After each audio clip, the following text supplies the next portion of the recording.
वितरागाय नमो वितरागाय नमो अरिहंताणं नमो अरिहंताणं नमो सिद्धाणं नमो सिद्धाणं नमो आयर्याणं नमो आयर्याणं नमो वत्सायाणं नमो वत्सायाणं नमो लोए सब्ब साहुणं नमो लोए सब्ब साहुणं ऐसो पंच नमकारो ऐसो पंच नमकारो सब्ब पापकणासनो सब्ब पापकणासनो मंगलानच्च सव्वेसिं मंगलानच्च सव्वेसिं परमं हवै मंगलम् परमं हवै मंगलम् ओम नमो भगवते वासुदेवाय ओम नमो भगवते वासुदेवाय ओम नमः शिवाय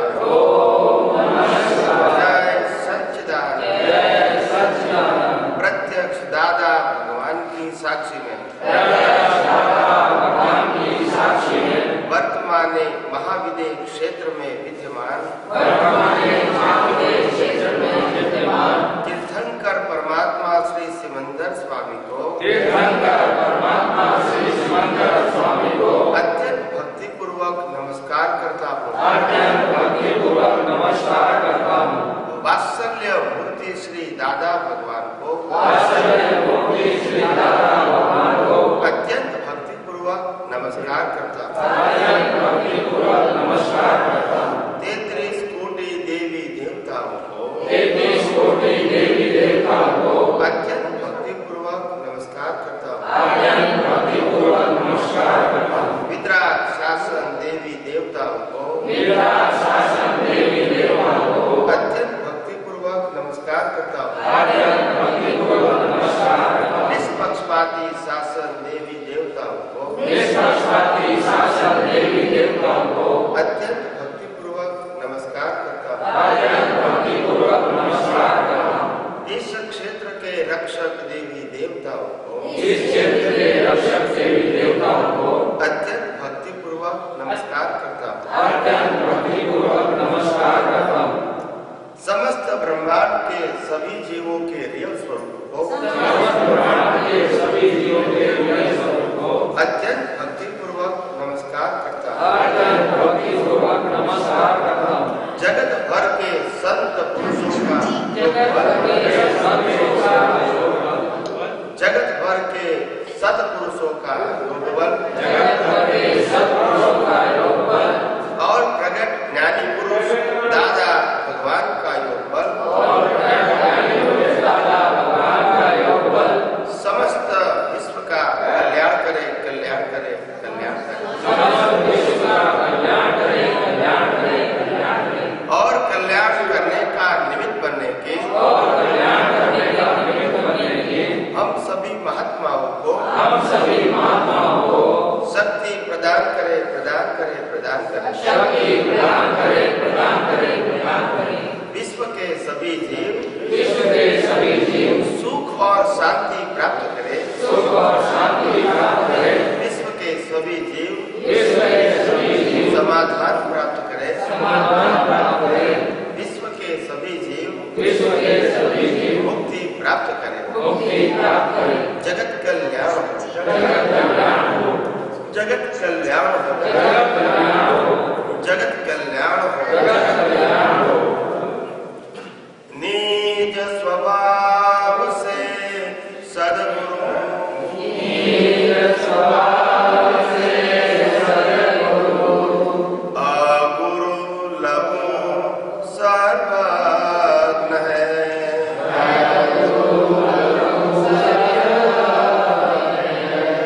सूक्ष्मतमा सिद्ध परम गुरु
विषय में अभिभूति जो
इंसान के लिए प्रश्नों से भरा क्या है?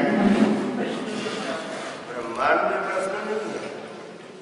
इंसान के अंदर ब्रह्मांड को देखते ही प्रश्न खड़े हो जाते हैं। ऐसा क्यों? ब्रह्मांड में प्रश्न नहीं है। प्रश्न कहाँ है? अंदर है, मगर उसका उत्तर नहीं मिलता है। क्या बताया? इसलिए इंसान हर समय पजल में होता है। क्या सच्चिदानंद स्वामी जी, या रिलेटिव रियल देखेगा। रिलेटिव रियल देखेगा मतलब रिलेटिव रियल देखेगा, ये इसका क्या अर्थ हुआ? यानी ज्ञाता दृष्टा परमानंदा शुद्धात्मा है, तो रिलेटिव रियल देखेगा, इसका क्या है? रिलेटिव रियल देख नहीं सकता है। रिलेटिव रियल दोनों की बात करते हो क्या? रिलेटिव रियल देखे तो ऐसे बात करते हो क्या? कविता में लिखी हुई है।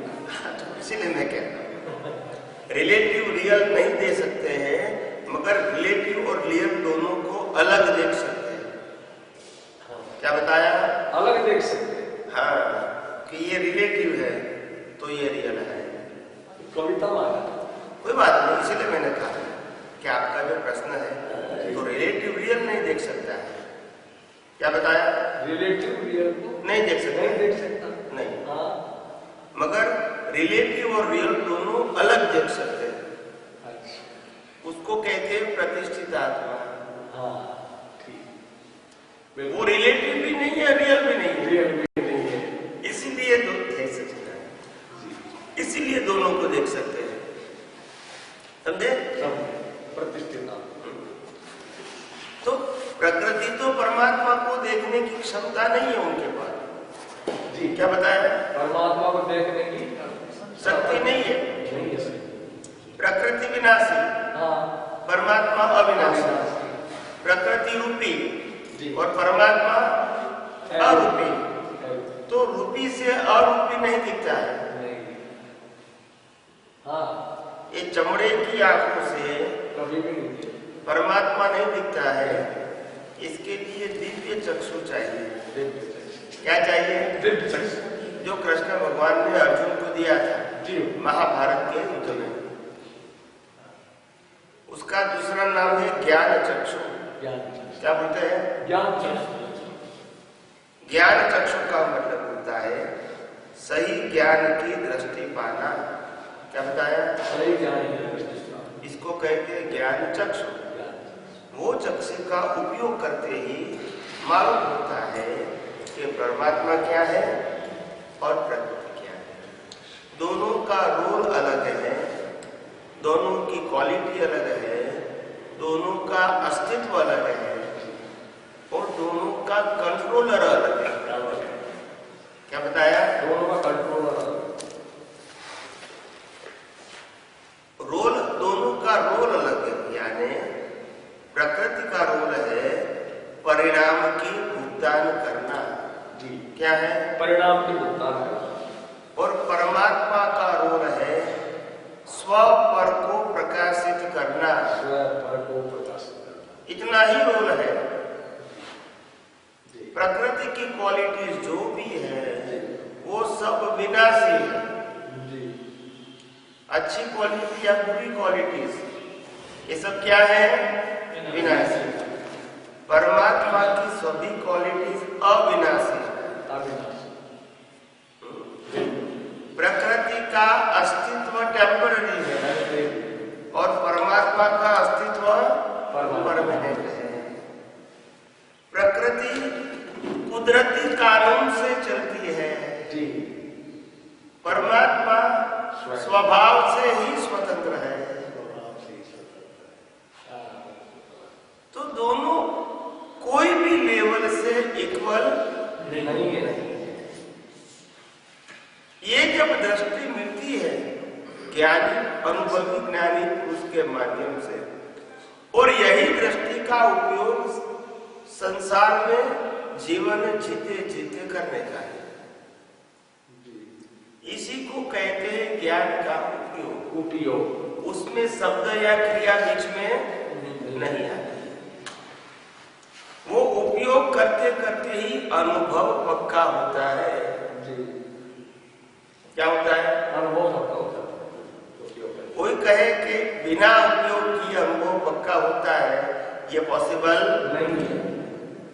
अनुभव क्या बताया? अनुभव। तो अनुभव के लिए क्या चाहिए? प्रैक्टिस चाहिए। और वो प्रैक्टिस क्रिया या तो शब्द रूप में नहीं है। जो दृष्टि मिली वो दृष्टि का ही उपयोग करना है, और वो भी दृष्टि से ही। कैसे? दृष्टि से, शब्दों से नहीं, क्रिया से नहीं, क्रिया से नहीं, दृष्टि से ही। दृष्टि से करना। पहले नंबर, दूसरे नंबर किया गया। और जो अनुभव होता है वो भी दृष्टि से होता है। इसीलिए दृष्टि सर्वोपरि है। पुरुषार्थ मार्ग में दृष्टि सर्वोपरि है। क्रिया सर्वोपरि नहीं है। क्रिया सर्वोपरि नहीं है, दृष्टि। समझे? एक भाई कल मिलने के लिए आए थे, हमारे को निकलना था और शाम को आए, तो उन्होंने बताया कि ज्ञानी पुरुष दादा भगवान ने जो कुछ विधि बताई है, जो कुछ नीति नियम बताए हैं, जो कुछ साधन बताए हैं, क्या वो साधन करने से परमात्मा की प्राप्ति नहीं होगी? क्या बताया? परमात्मा की प्राप्ति नहीं होगी। हाँ, परमात्मा की प्राप्ति नहीं होगी, एक क्वेश्चन मार्क है। अच्छा, क्या बताया? परमात्मा की प्राप्ति नहीं होगी, ऐसा प्रश्न किया। अच्छा। वो हमको प्रश्न कर रहे हैं कि होगी कि नहीं, ये प्रश्न किया। अच्छा जी, अच्छा, होगी। कि उन्होंने बताए हुए सत साधनों की उपयोग करने से आत्मा की अनुभूति या प्राप्ति होगी कि नहीं।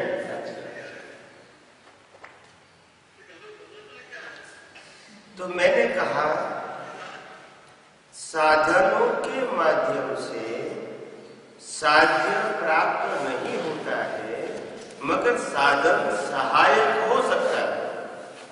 क्या बताया? साधन सहायक हो सकता है। साधन से ही साध्य प्राप्त नहीं होता है। साधन से साध्य प्राप्त सहायक हो सकता है। अगर दृष्टि है तो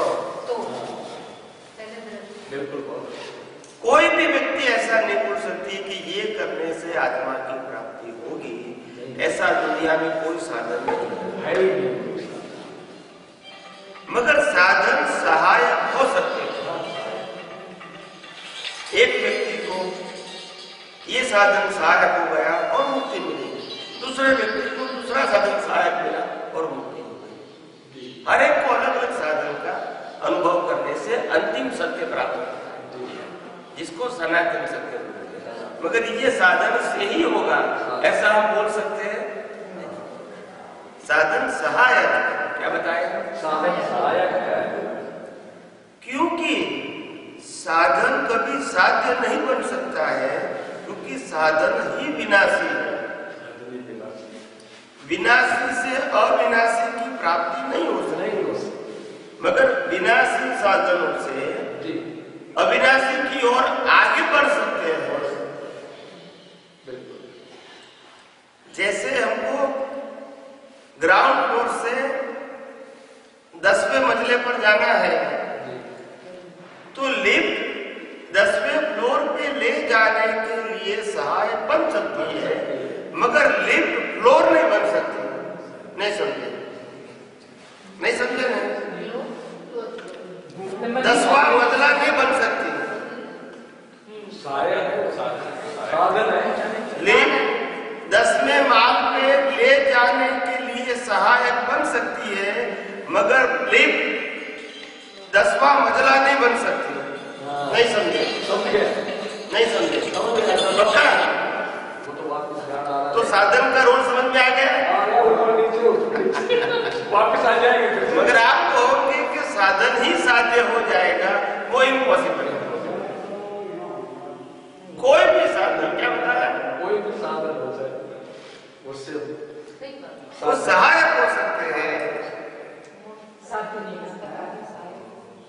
कोई कहते हैं मेरे को राम राम राम राम बोलने से ज्ञान हो गया, हो सकता है, हम मना नहीं करते, मगर दूसरा जिंदगी भर बोलेंगे तो भी नहीं होगा।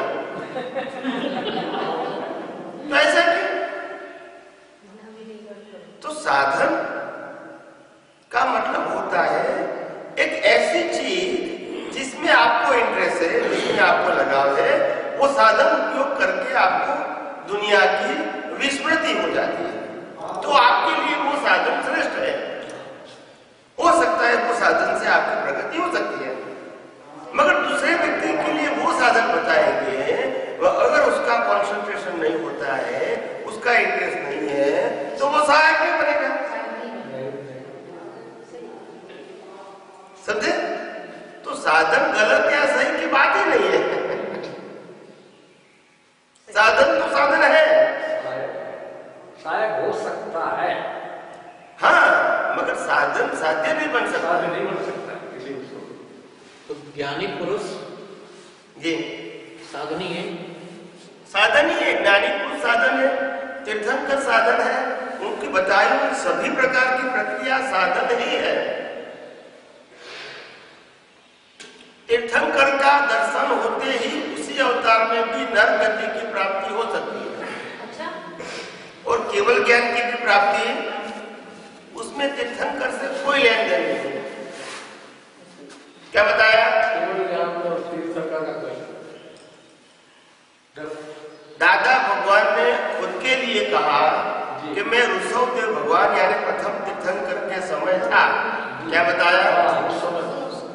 उसके बाद 23 तीर्थंकर हो गए, उसके बाद भी उसकी उपस्थिति है। नहीं समझ? उसका मतलब मोक्ष नहीं हुआ, वो तो पक्का हो गया। हो गया कि नहीं? 24 तीर्थंकर के समय थे, मतलब मोक्ष नहीं हुआ, वो तो पक्का हो गया नहीं? पक्का हो गया। तो प्रथम तीर्थंकर का सानिध्य प्राप्त करके भी इतने अवतार हो चुके हैं। यानी ऐसा मत कहना कि तीर्थंकर मिल गए या तो ज्ञानी मिल गए इसलिए अपना काम हो गया, ये गलत मत समझना। समर्थ पुरुष है, वो समर्थ जरूर है, उसमें कोई शंका नहीं है। क्या बताया? मगर वो समर्थ पुरुष की जो बात है वो हम कौन सी दृष्टि से लेते हैं और इसका कितना इंपॉर्टेंट समझ के उसका यूज करते हैं in our day to day life and practical life, तभी अनुभव होता है। सिर्फ मैकेनिकल प्रयोग करने से एक्सपीरियंस नहीं होता है, पुण्य बंद होता है। क्या होता है? पुण्य बंद होगा, क्योंकि शुभ क्रिया है ना। क्या है? पुण्य बंद जरूर होगा, मुक्ति का तो सवाल ही नहीं है। इसीलिए श्रीमद राजचंद्र ने कहा सौ साधन बंधन थया। क्या कहते हैं? सौ साधन बंधन थया, रयो न कोई उपाय। रयो न कोई उपाय। सत साधन समझो नहीं, सत साधन समझो नहीं, त्या बंधन सू जाए। क्या बंधन सूझे? बिना समझे नहीं कुछ। सब साधन बंधन हो गए और कोई उपाय नहीं बचा है। जब सत साधन की समझ नहीं आई, वहां तक बंधन कैसे जाएगा? सत साधन का मतलब क्या है? साधन कभी सत नहीं होता है, साधन तो विनाशी होते हैं। क्या बताया? साधन सत नहीं होते हैं, साधन विनाशी होते हैं, मगर वो सत के लिए होने चाहिए। किसके लिए? मेरा स्वास्थ्य अच्छा बने। कैसे? क्योंकि मैं आत्मा की साधना कर सकूं, मेरे को सुविधा मिले, क्योंकि मैं मोक्ष मार्ग में आगे बढ़ूं, मेरे को ज्ञानी मिले, क्योंकि मेरे को मुक्ति की प्राप्ति हो। मैं ज्ञान का उपयोग करूं ज्ञानी पुरुष के ज्ञान का दृष्टि से, क्योंकि मेरे को हर कर्म के अंदर संभावना में उसका निकाल कर सकूं। यानी हर साधन के प्राप्त करने के बाद उसका उपयोग करके प्राप्त क्या करना है? आत्मा की अनुभूति। कोई संसार की बात, तभी वो सत साधन है। अगर उसमें से आत्मा की अनुभूति शब्द निकल गया तो यही साधन शुद्ध साधन बन गया। हाँ, वही संसारी लोग। तो साधन दो प्रकार के नहीं है। साधन का उपयोग करने वाले की दृष्टि के मुताबिक साधन फल देता है। समझ में आया? मैंने कहा तीर्थंकर के दर्शन से केवल ज्ञान होकर मोक्ष भी होता है, और वही तीर्थंकर के दर्शन करके वही अवतार में नरगति भी हो सकती है। उसमें तीर्थंकर रिस्पॉन्सिबल नहीं है। इसलिए तीर्थंकर मिले यानी मोक्ष ही होता है, ऐसा नहीं है। इतने सारे तीर्थंकर मिलने के बाद भी इतने अवतार हो गए।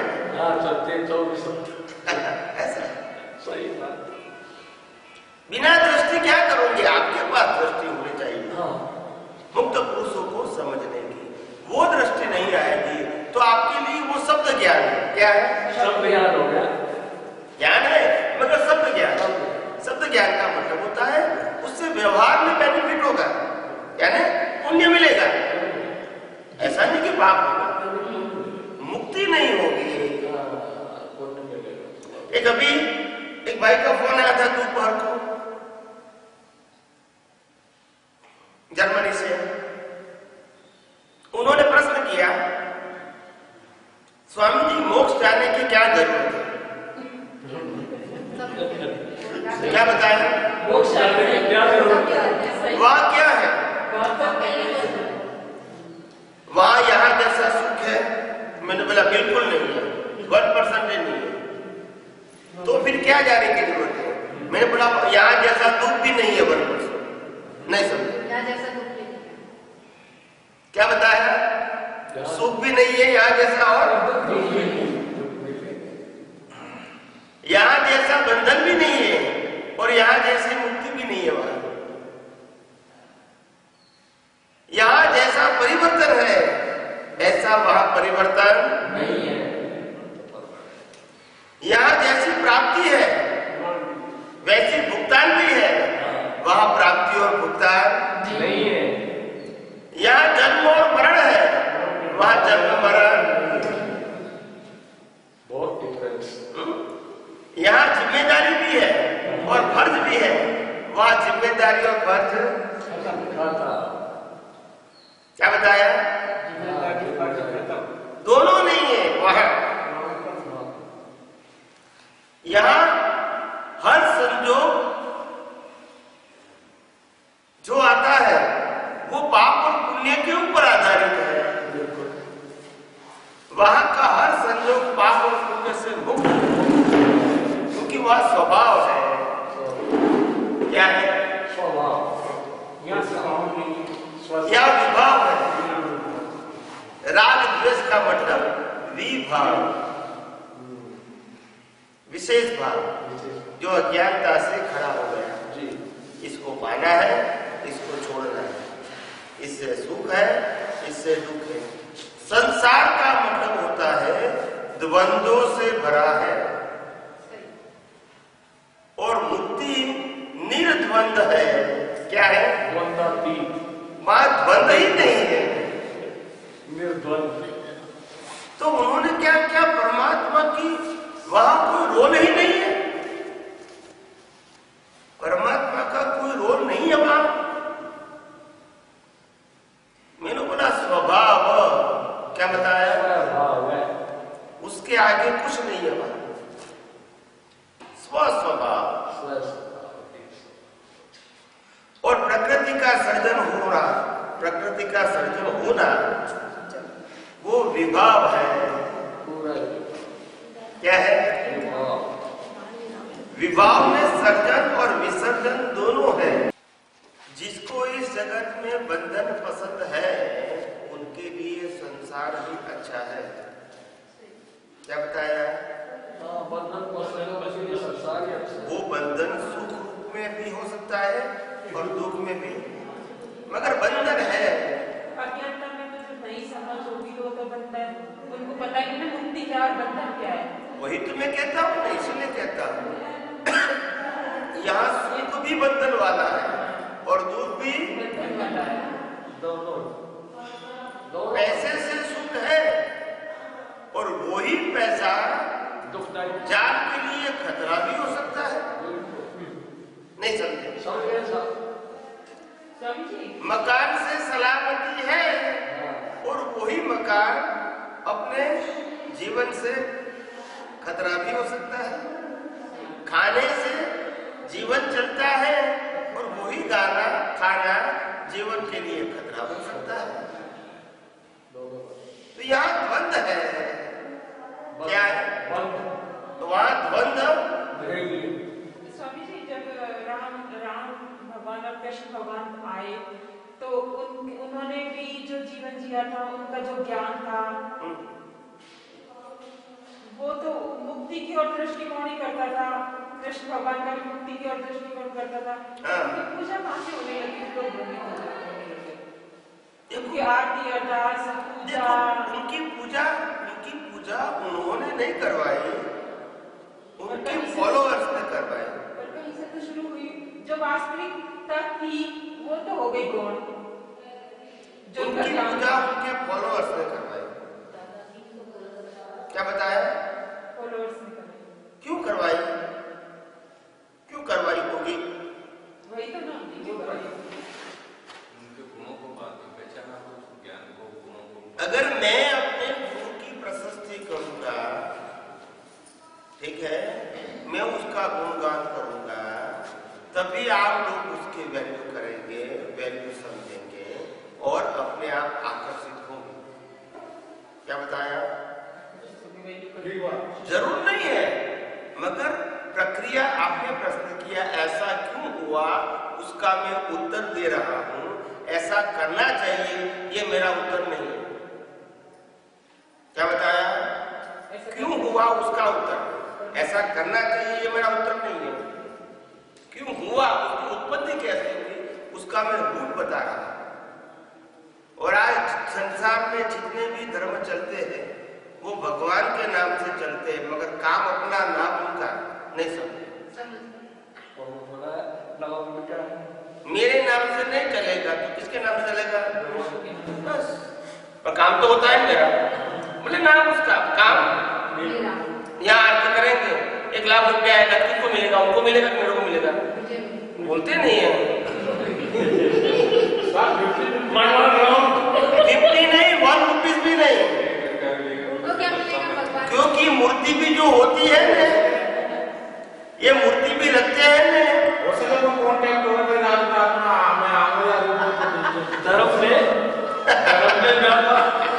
ऐसा कभी आपने सौदा किया है तो बराबर, मैंने तो कभी ऐसा देखा भी नहीं है।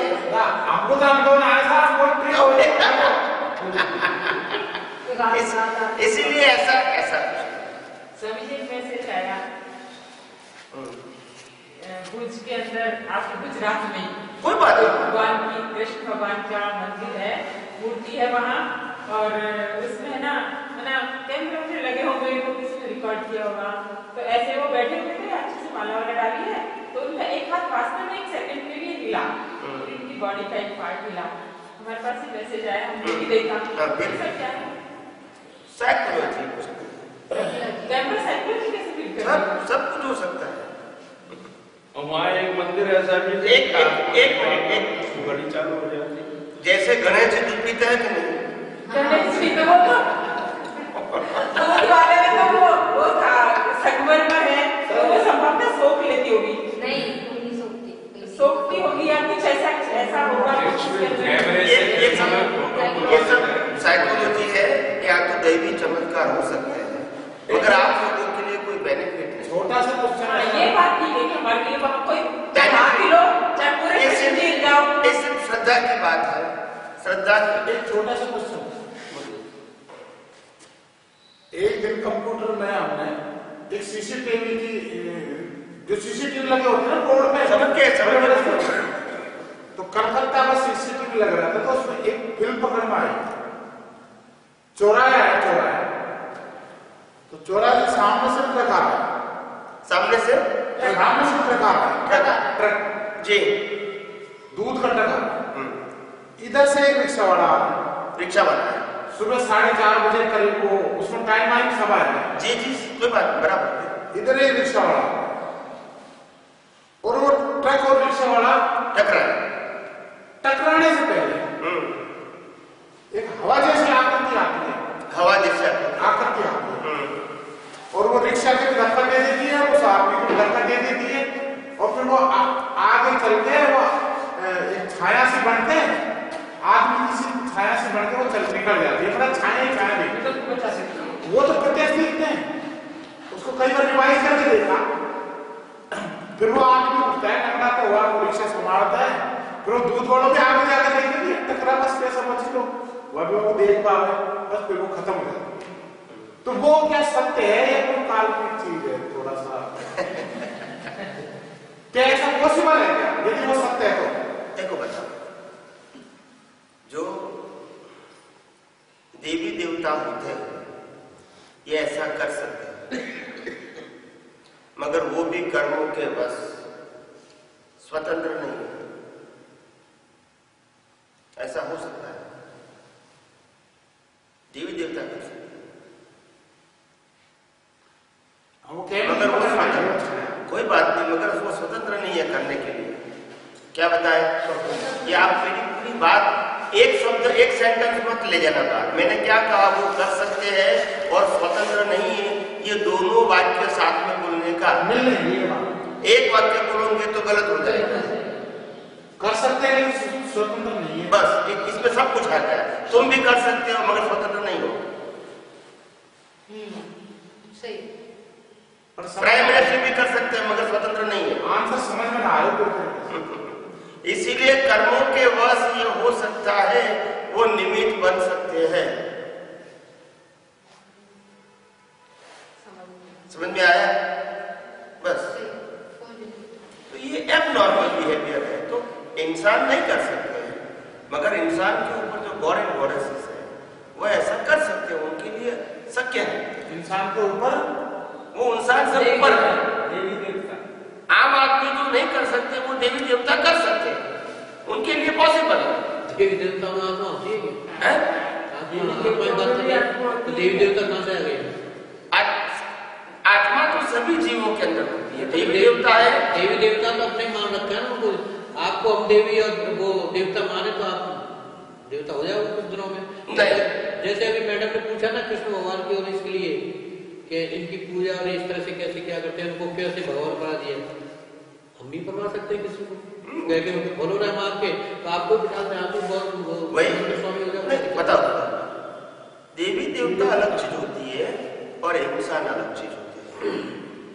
इंसान का टॉप मोस्ट पद तीर्थंकर बन रहा है और व्यवहार में ज्ञानी पद टॉप मोस्ट पद, और उसके ऊपर है, अभी नहीं है, सतयुग में हो सकता है, वो तीर्थंकर, उससे आगे नहीं जा सकते। गॉड एंड गॉडेसेस है, वो कुछ भी कर सकते हैं, अपना रूप छोटा बड़ा कर सकते हैं, कोई भी चीज वहां से उठा के यहाँ ला सकते हैं। वो दृश्य भी हो सकते हैं, अदृश्य भी हो सकते हैं। ये देवी देवताओं की क्वालिटीज है, मगर वो भी ये करने के लिए स्वतंत्र नहीं है। ये मेरा सेंटेंस है। यानी ये दोनों सेंटेंस साथ में बोलोगे तब सिद्धांत समझ में आएगा। एक सेंटेंस बोलोगे तो समझ में नहीं आएगा। नहीं स्वामी जी, यहाँ पर थोड़ा सा इसका अर्थ ये निकालने अपन कि जो गॉड और गॉडेस है वो भी आत्मा से ही तो कंट्रोल हो रहे हैं। तो आत्मा बड़ी हुई, आत्मा से नहीं, कर्म से कंट्रोल होता है। जैसे हम भी कर्मों से कंट्रोल होता है, आत्मा से नहीं। आत्मा का तो अस्तित्व होता है, control and govern by the nature. चाहे गॉड एंड गॉडेसेस है, चाहे नॉर्मल ह्यूमन लाइफ है, चाहे एनिमल लाइफ है, सबका कंट्रोलर एक ही है, नेचुरल लॉ। आपके पास कर्म करने की स्वतंत्रता है, कर्म के भुगतान करने की स्वतंत्रता नहीं है। वो उनके आधार है। यानी आप कर्म करते हैं भाव सत्ता है, और भाव सत्ता का फल देना वो उनके हाथ में है। जैसा कर्म करेगा वैसा फल देगा भगवान। भगवान का मतलब है कुदरती कानून। भगवान यानी भगवान नहीं देते, मगर वो नहीं समझ पाए इसलिए उसको भगवान।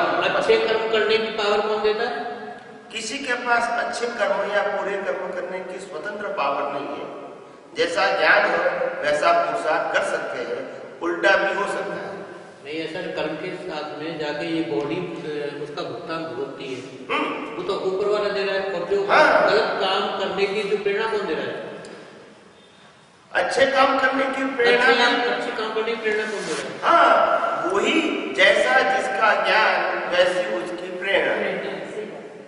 बिना ज्ञान तो भुगतान भी तो ज्ञान के आधार पर उसको स्वयं मिलेगा। फिर ऊपर वाला कौन है? कोई नहीं है। ऊपर वाला तो कोई नहीं है ना। नहीं, आप और इस तरह की भुगतान को करेगा, कौन करेगा भुगतान? हाँ, भुगतान कर्म भी हम करते हैं, भुगतान भी हम करते हैं। भुगतान करवाने वाला है। यानी हम जब पैदा होते हैं तो हम चॉइस नहीं करते कि मेरा पेरेंट बनेगा, हम डिसाइड नहीं करते कि मेरे भाई बहन बनेंगे, हम डिसाइड नहीं करते कि इस मकान में हमारा पैदा होंगे, हम डिसाइड नहीं करते कि हमको ये धर्म मिलेगा, क्योंकि ये सब कर्मों के फल स्वरूप मिलता है। इसीलिए हमारी चॉइस कर्म करने की है, रिजल्ट में हमारी चॉइस नहीं है, वो कंपल्सरी है। क्या है? हमको कहाँ पैदा होना वो भी कंपल्सरी है, हमारी कहाँ मृत्यु होना है वो ही कंपल्सरी है, उसमें चॉइस नहीं है। इसीलिए कहते हैं इंसान एग्जाम दे सकते हैं, रिजल्ट उसके हाथ में नहीं है। रिजल्ट देने वाला अगर खुद ही होता है तो एग्जाम की कीमत ही क्या है? मैं ही एग्जाम और मैं ही रिजल्ट दूं। हम परीक्षा देते हैं स्कूल में तो एग्जाम हम देते हैं और रिजल्ट टीचर देते हैं। अगर हमको ही देना है तो मिलेंगे नहीं। इसीलिए यहाँ कर्मों की एग्जाम हम देते हैं और रिजल्ट कौन देता है? नेचर। और वो भी as per the natural law, अपनी मर्जी से नहीं देता है। वो रामकृष्ण महावीर को भी अपने ही कर्मों की भुगतान के लिए उसको भुगतान देता है। ऐसा नहीं कि चलो बड़े लोग हैं इसको माफ कर दो, नहीं। कुदरती कानून सबके लिए इक्वल है, न कम है न ज्यादा है। राम को भी वही भुगतान, वही लॉ लगता है जो हमको लगता है, कृष्ण को भी वही कानून लगता है जो हमको लगता है, महावीर को भी वही कानून लगता है जो हमको लगता है। कुदरती कानून अलग अलग नहीं है, सबके लिए इक्वल है। तो कानून से दुनिया चलती है। ये सूर्य चंद्र तारा ग्रह नक्षत्र बढ़ती और तेजी मंदी, ये दुनिया जो परिवर्तन दिखती है ये सब कुदरती कानून है। ये हमारे हाथ की बात नहीं है, इंसान कुछ नहीं कर सकता है। ये ट्राइज लेवल बेस्ड। हम क्या फंस गए कुदरती कानून में? क्यों फंस गए कुदरती कानून? अज्ञानता से। अज्ञानता से। आपको पता चल आप समझे नहीं। आप प्रश्न कैसा करते हो, हमको जेल में क्यों बिठाया? चोरी किया तो न्याय की सजा तो करेगा नहीं, मैं नहीं किया तो नहीं जेल में बिठाऊंगा, न्यायाधीश मेरा। अभी चोरी किया फिर कहते जेल में क्यों बिठाया? गुनाह करेंगे तो सजा तो मिलेगी ना। भगवान के घर यानी कुदरत के घर देर है,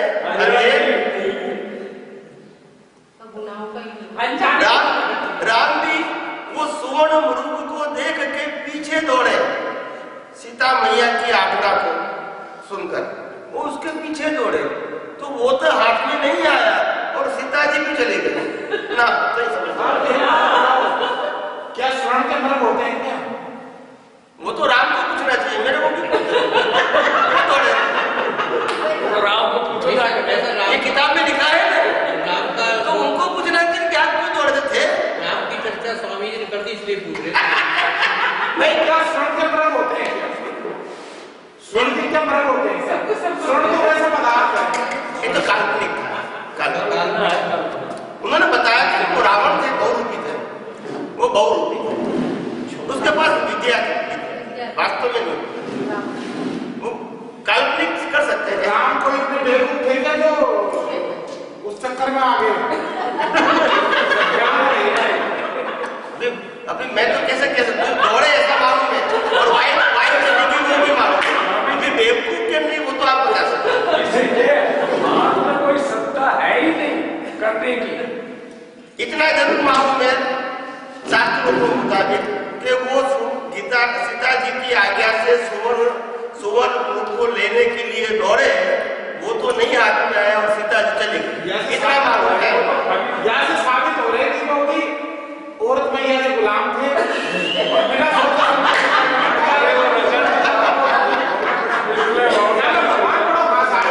ज्ञान चलने दो।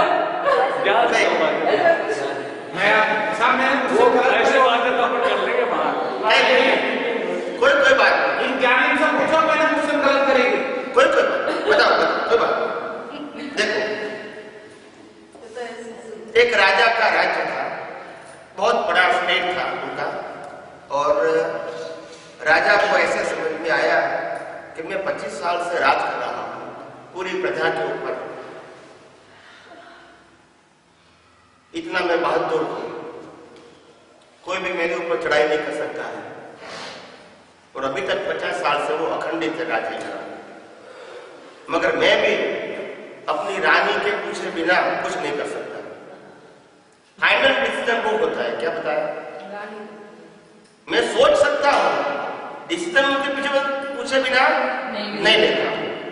इतना बहादुर होने के नाते भी उन्होंने कल्पना आई कि आखिर मेरे राज्य में कोई ऐसा व्यक्ति है जो अपनी पत्नी के कहा बिना भी वो काम करता है। अगर वो ऐसा है तो मैं उसको मर्द करूंगा। मैं तो नहीं हूं राजा के, अपने आप से ढूंढ रहे हो क्योंकि मेरे को बिना पूछे आप नहीं कर सकता। सर्च कर रहे हैं तो उन्होंने संडे के दिन सबको ढंढेरा दिया, ढंढेरा पीटा, और प्रधान को बुलाया कि सबको बुलाओ संडे के दिन बड़े मैदान के अंदर, सभी जेंट्स को, लेडीज को नहीं, हाँ, सभी जेंट्स को बुलाओ। तो संडे के दिन सभी इकट्ठे हो गए, क्योंकि राजा का हुक्म था तो वो आना ही पड़ेगा। सब लोग इकट्ठे हो गए। फिर प्रधान ने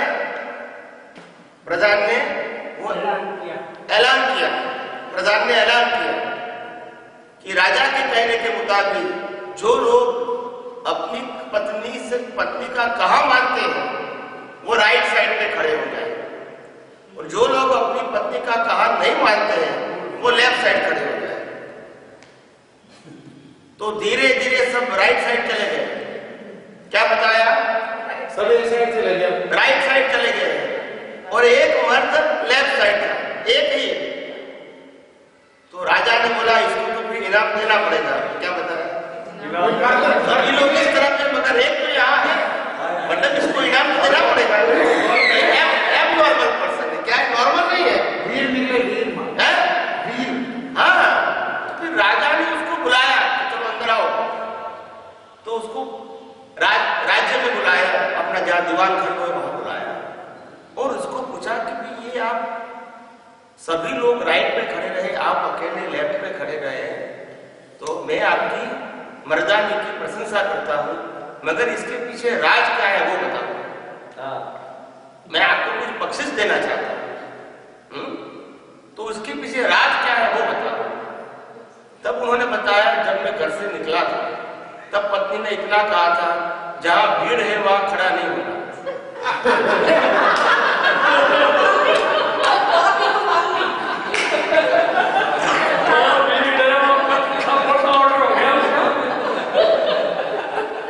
बोले भाई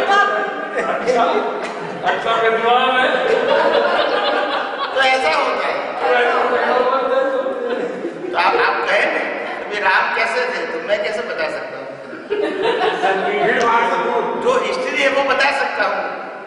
आप समझे? देखो, कोई भी बड़े पुरुष होते हैं व्यवहार के अंदर, जिसको हम रिस्पेक्ट करते हैं, फॉलो करते हैं, वंदन करते हैं, पूजनीय वंदनीय मानते हैं, ऐसा पुरुष भी कर्म सत्ता से ऊपर नहीं थे। आप समझिए, किसी भी व्यक्ति का मन वचन काया वो कर्म सत्ता से ऊपर नहीं है। और जो कानून मन वचन काया का लगता है हमारे लिए, वही कानून उनको भी था, यानी उनको भी उनके ही कर्मों की भुगतान है और हमको भी हमारे कर्मों की भुगतान है। इसीलिए उसमें कोई अंतर नहीं। क्या बताया? कोई अंतर नहीं है। हमें एक ही कानून, मैंने गलती किया तो मेरे को भुगतान आएगी, राम ने किया है तो राम को आएगी, कृष्ण ने किया तो कृष्ण को आएगी। आप समझे ना? एक कुदरती कानून है, उसमें अपवाद नहीं है। क्या नहीं है? अपवाद नहीं है। सबके लिए एक ही कानून। मगर ये कानून समझ में नहीं आया, इसीलिए लोगों ने इस महान पुरुषों को अवतारी पुरुष बताया।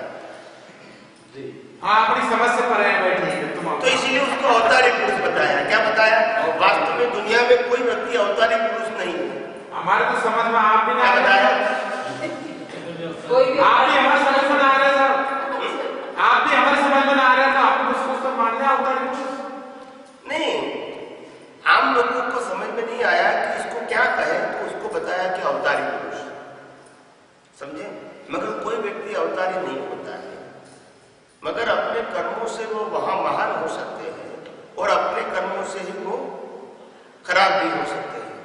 वो अपने ही कर्मों से राम भी हो सकते हैं, अपने ही कर्मों से रावण भी हो सकते हैं। नहीं, स्वयं होते हैं कर्म तो स्वयं करता है आदमी, दंड देती है प्रकृति। दंड देती है कुदरत। तो इसका मतलब ये मान लिया अपन जाके कि जो प्रकृति को, जिस आदमी को दंड देना है तो प्रकृति उसको इसी तरह के कर दिए कि ये दंड तेरे को झेलना पड़ेगा।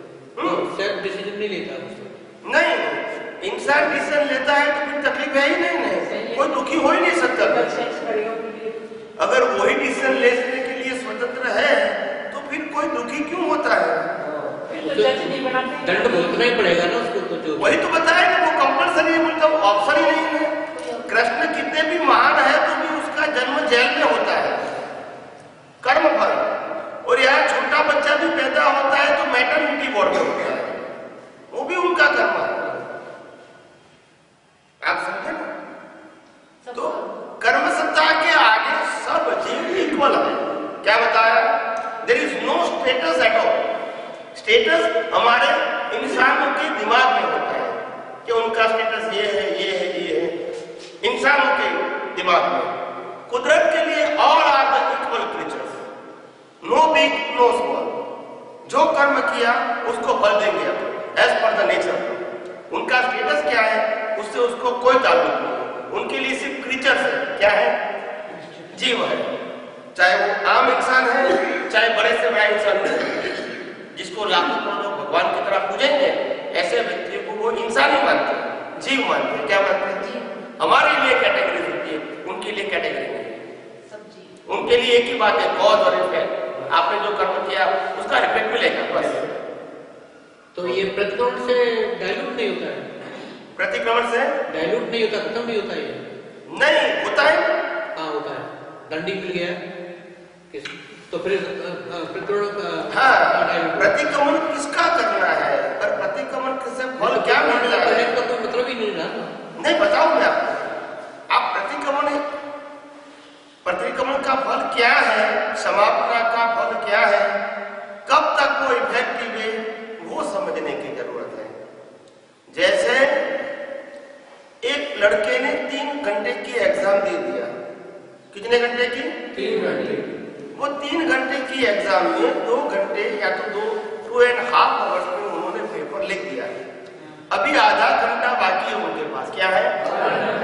और वो उसको रिवाइज करते हैं paper, because they have time.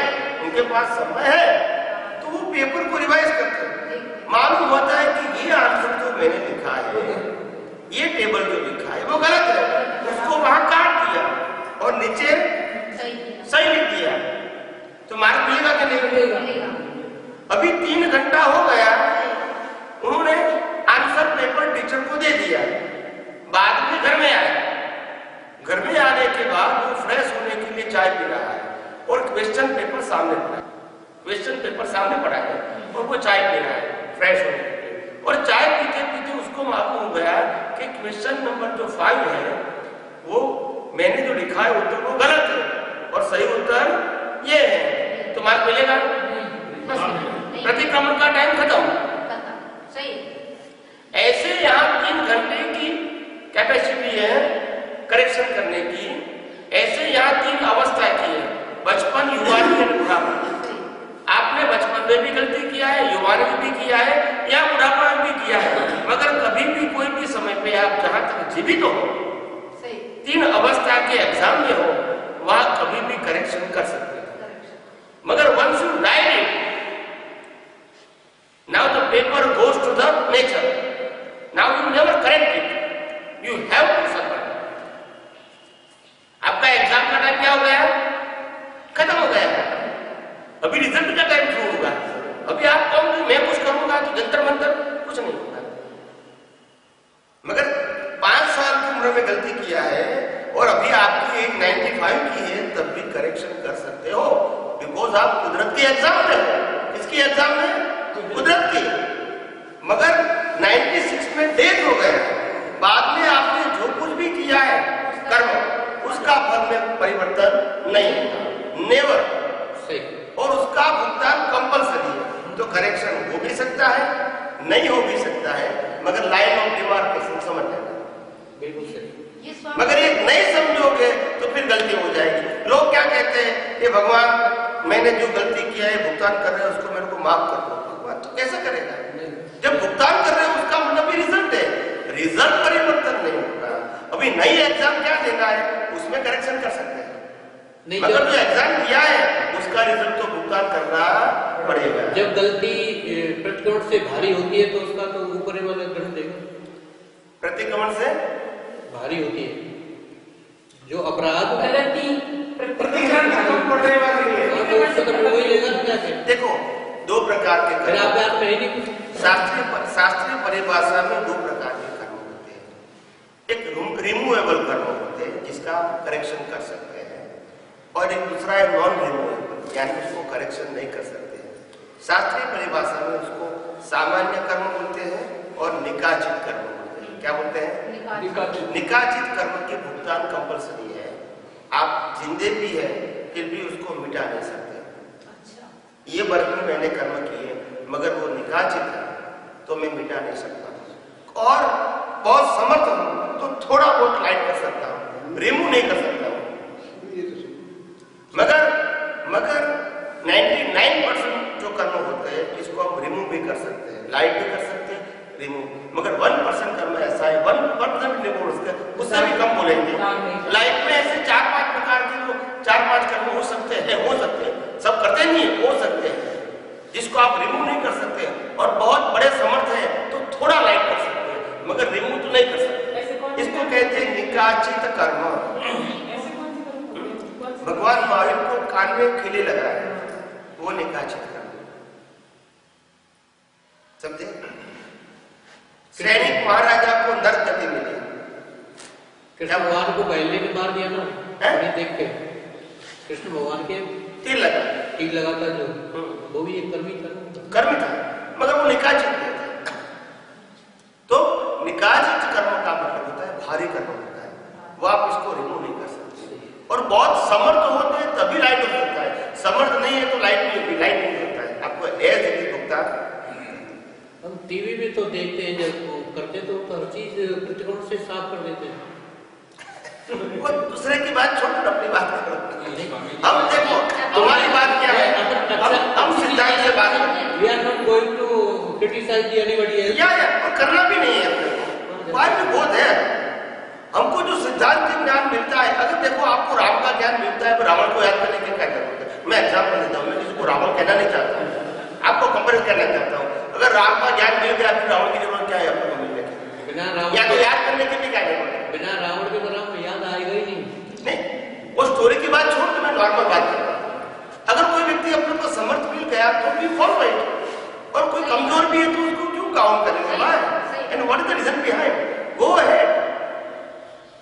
कम तो हो सकता है, कम तो हो सकता है, जैसे वो भारी कर्म है तो वो प्रतिक्रमण से लाइट तो हो जाएगा कम। मैंने कहा ना कि कर्म की भुगतान कम नहीं होती है, मगर जो आज कर्म चार्ज करेंगे वो कम हो सकते हैं।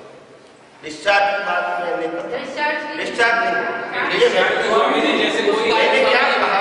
मैंने क्या कहा आप आज में डिस्चार्ज किया तो ये अपने ये समझे इस चीज को, हिंदी में बोल रहा है या प्लीज, हाँ इस चीज को इस तरह से समझे कि प्रतिक्रमण कोई पाप कर दिया है तो प्रतिक्रमण करने की भी उसकी एक समय सीमा है, उस समय सीमा में आप कर लो तो कर लो, उसके बाद तो आगे कुछ रहेगा नहीं तो वो तो समय सीमा यानी जहाँ तक जिंदगी है वहां तक की बात है, ये समय सीमा जहाँ तक श्वास चलता है वहां तक करेक्ट इस लाइफ का पूर्व का थोड़ी डिस्चार्ज इस लाइफ की बात करता हूँ मैं तो वर्तमान में कर रहा हूँ, पहले लाइफ तो किसी ने देखी मेरे तो वही तो मैं आपकी बात नहीं करता, ये लाइफ की बात करता हूँ। अगर वर्तमान में देखना पड़ जाएगा मैं यही बात, ये लाइफ की तो बात तो वर्तमान हो गया ना, ये लाइफ में आप कभी भी करेक्शन कर सकते हैं, कभी नए भी इसलिए होता है कि बात नहीं था, जो पाप होते हैं एक भगवान हमें किस पाप की सजा मिली, इस तरह की कोई मिल जाते हैं तो टुकड़े होते हैं जो कहते हैं सुनते हैं आम भाषा में बोलते चलते हैं आपस में जाके तो जाके इस तरह के कुछ बन जाते हैं बंधन कर्म बंधन कि तुम कितना भी प्रतिक्रमण कर लो, कितना भी दादा भगवान की जय जाप कर लो, कुछ भी कर लो, वो जाके नेचर ही दंड देगी, नेचर के वो तो सवाल दंड देने वाला जो भी है वही दंड देगा, डायलूट काम हुआ वो। क्योंकि देखो आपने कहा कि नेचर दंड देने वाला तो डायलूट क्या होगा, तो अगर कर्म हम करते हैं तो सजा वो देते हैं ना, अच्छा भी करते हैं तो वो देते हैं ना उनको बेनिफिट, कर्म का फल तो देने वाला है ना। एक बात ये अच्छी लगी आप जो भी कर्म करते हैं, जैसे आज हम जीवन जी रहे हैं, हमने क्या कर्म किए वो नहीं मालूम, मगर हर समय कर्मों की भुगतान तो आती है, मालूम नहीं है मगर आती है। तो there is some media, they know your past and has for your past they give the result in present. Media अगर वो नहीं है तो रिजल्ट कौन देगा आपको, because you don't know about your past, आपने कौन से कर्म किए वो नहीं मालूम, मगर रिजल्ट तो आता है। मगर एग्जाम और रिजल्ट के बीच कोई मीडिया है जो आपको रिजल्ट देता है, मगर मीडिया कैसा होना चाहिए, निष्पक्षपाती। If the person is there और the god and goddess is there तो पक्षपाती हो जाएगा। तो इसलिए नेचर बताया, क्या बताया, गॉड है बहुत ऊंची सबसे टॉप मोस्ट अगर वो पावर है वो भी पक्षपाती हो जाएगा, वो भी पक्षपाती हो जाएगा। गॉड पक्षपाती नहीं है तो आप क्या कहना चाहते हैं, वो पक्षपाती है, गॉड है तो भी पक्षपाती हो जाएगा। गॉड एंड गॉडेस इसका मतलब होता है देवी देवता, नॉट परमात्मा। गॉड एंड गॉडेसेस, देवी देवताओं के इंग्लिश में गॉड एंड गॉडेसेस कहते हैं, उसका फॉरेन में ये नाम बोलते हैं इंग्लिश में गॉड एंड गॉडेसेस, हम देवी देवता बोलते हैं ना, और परमात्मा दोनों अलग है। गॉड एंड गॉडेसेस जो देवी देवता है उसका भी जन्म है, जीवन है और मृत्यु है, सभी चीजें। तो परमात्मा है उसका जन्म जीवन मृत्यु नहीं है, तो वो एक अलग स्टेटस है। गॉड एंड गॉडेस का मतलब है ह्यूमन लाइफ से उसका लाइफ अलग है, उनकी फिजिकल बॉडी नहीं होता है, उनको माता के योनि में वो जन्म नहीं होता है, उनका बॉडी एक प्रकार का इक्वल होता है, उसमें बचपन युवानी बुढ़ापा ऐसा नहीं है, इसमें रोग डिसीज नहीं होते हैं, उनको फूड नहीं है, आप समझे, डिफरेंट कैटेगरी, मगर वो पुण्य की भुगतान के लिए थोड़ा बहुत लोग मोह तो होता ही उस हिसाब से वो तो कहने का मतलब ये है कि प्रतिक्रमण शब्द किसके लिए था। प्रतिक्रमण शब्द जहां तक मैं अपने मन वचन काया से हुई क्रिया का जब मैं करता हूं तब यह प्रतिक्रमण सार्थक है। मैंने चोरी किया यानी चोरी करने वाला मैं हूं तो प्रतिक्रमण की जरूरत है। चोरी करने वाला मैं नहीं हूं, कुदरत मेरे को चोरी कर्मों के फल के वश करवा रही है, ऐसा मेरे पास साइंस है, तो प्रतिक्रमण की जरूरत नहीं है। ये रिजल्ट है। क्या है? रिजल्ट है। आप समझे? रिजल्ट का रिजल्ट नहीं आएगा, मगर रिजल्ट के अंदर आपके पास अज्ञानता है तो नया कर्मचार होगा और उसका भी फल आएगा। आप समझे ना? तो ज्ञान है, यानी आपकी दृष्टि में जब साइंस है तो प्रतिक्रमण की जरूरत नहीं है। मगर कौन से प्रतिक्रमण की अगर साइंस होने के बाद भी जरूरत है, कौन बता रहा है? जो मेरे जीवन में प्रैक्टिकल है। क्या है? मैं जितनी बात करूंगा मेरे जीवन में जो प्रैक्टिकल है वो ही बताऊंगा, थियोरेटिकल नहीं बताऊंगा। किसी का एग्जाम्पल दूंगा आपको समझाने के लिए, बाकी मेरी बात हर बात प्रैक्टिकल होती है, through my own experience, not through the knowledge. तो मैं जो प्रतिक्रमण मानता हूं और करता हूं, ये क्या है? जैसे किसी के प्रति खराब विचार आ गए, नेगेटिव थॉट्स, किसी के प्रति मैंने गलत बोल दिया या तो गलत वर्तन कर दिया, 3 मन, वचन और काया से कुछ गलती हो गई जो नहीं होनी चाहिए मगर वो गई। तो मैं ये देखता हूं कि क्या मेरी सोच, मेरी स्पीच और मेरे एक्शन ये जो हो गए वो मोक्ष मार्ग के लिए लायक और सहायक है? नहीं। तो मैं परमात्मा को प्रार्थना करता हूं, हे परमात्मा मेरी स्पीच, मेरे थॉट्स या मेरी एक्शन ऐसा नहीं होना चाहिए, क्योंकि वो मेरा जो गोल है मोक्ष का उसमें लायक और सहायक। That is my particular of today, not connected with the person, because I am not doer. In my vision, okay? दुनिया की दृष्टि से मैंने किया है, मगर मेरे विजन में भी डूअर नहीं। व्यवस्थित शक्ति या कर्म का सिद्धांत मेरे को फलस्वरूप करवा दिया, ये मेरा विजन। अभी आपको जो ठीक लगे वो अप्लाई कर सकते हैं। करवा दिए जैसे आपने ये तो मैं हर परिस्थिति में एक ही करता हूँ, ये संयोग, ये हे अंतर्यामी परमात्मा मेरे को ये संयोग प्राप्त नहीं होना चाहिए, नहीं चाहिए मेरे, क्योंकि मैं संयोगों का अपोज नहीं करता हूँ, हेट नहीं करता हूँ, मगर because of my goal it is not suitable, so it is not required for me in future. पर ये तो इन फ्यूचर हो गई ना। हाँ, तो दूसरा क्या है? प्रेजेंट में तो ये बात अप्लाई वो तो कंपलसरी है। अभी तो प्रेजेंट में क्या करना है? प्रेजेंट में तो देखना और जानना ही है। नहीं, प्रेजेंट में जो होना है उसमें क्या कर सकते हैं? प्रेजेंट में हम क्या कर सकते हैं? नथिंग। पर कुछ बातें तो समझ से रुक तो जाती है, कुछ बातें तो रुक जाती है समझ से। वो अपने को लगता है कि रुक जाती है, नहीं वो रुकती नहीं है। वो होनी ऐसी होनी होती है। जब मैं करता तभी तो मतलब यही बात सुनने को आती है कि इतना सत्संग सुनती है, लेकिन करता ये था। हमें भी लगता है गलत कर रहे, जैसे अभी आपने कहा बारिश गलत हो जाती है, इसीलिए लेते हैं, पर वो प्रतिक्रमण किसी को दिखता थोड़ी है, वो तो ये है ना ऐसा ही तो करती है। इसीलिए कहा ना कि भाई जो एक ही गलती बार-बार हो जाती है।